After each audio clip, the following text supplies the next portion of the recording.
At narito na naman ang mainit na balita mula sa mundo ng social media na hatid sa inyo ni Madam Chika. Sa ating unang balita, isang desisyon mula sa Department of Justice ang nagdulot ng malaking gulat kay House Speaker Martin Romualdez at sa Pangulo ng Bansa na si Ferdinand Bongbong Marcos Jr. Alamin natin ang buong detalye ng controversial na desisyon na ito. Ayon sa Department of Justice or DOJ, inilabas nila ang isang resolution na nagsasaad ng mga hakbang ukol sa mga kasong isinampa laban sa ilang mga matataas na opisyal ng gobyerno. Kabilang na si House Speaker Martin Romualdez. Ang naturang resolution na may kaugnay sa isyu ng katiwalian sa ilang mga proyekto at kontrata ng gobyerno. Dahil dito, nagkulantang ang mga opisyal ng pamahalaan pati na rin si Pangulong Ferdinand Marcos Jr.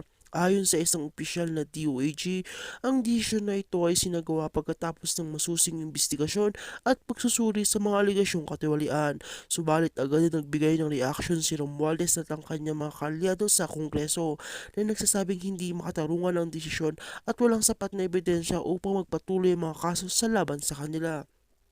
Samantala, si Pangulong Marcos Jr. ay pinahayag ang kanyang pagkabigla sa desisyon ng DOAJ. Ayon sa isang malapit na pakaibigan ni Pangulo, nais nitong tiyakin na ang mga desisyon ng DOAJ ay makatarungan at hindi nagiging dahilan ng pagkawatak-watak sa gobyerno.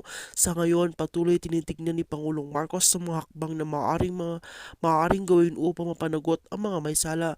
Ngunit itinaguyod pa rin ng mga prinsipyo ng due to process. Sa kabila ng mga kontrobersya, binigyan ng DOAJ ng pagkakataon si House Speaker Martin Romualdez na maghain ng apela upang mapawalang bisa ang desisyon. May mga nagsasabing ito ay magiging isang mahirap na laban para kay Romualdez na isang prominenteng leader ng Kamara.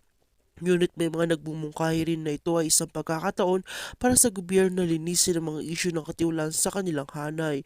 Habang nagpapatuloy ang isyong ito, inaasahan ng mga malalim na talakayan at mga aksyon mula sa mga mambabatas at mga opisyal ng gobyerno.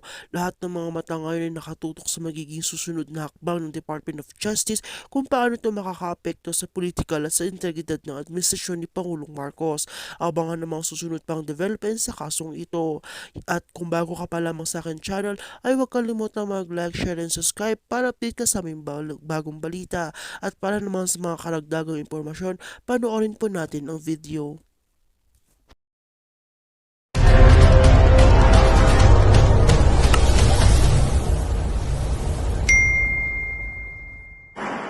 Ngayon, ito po, no?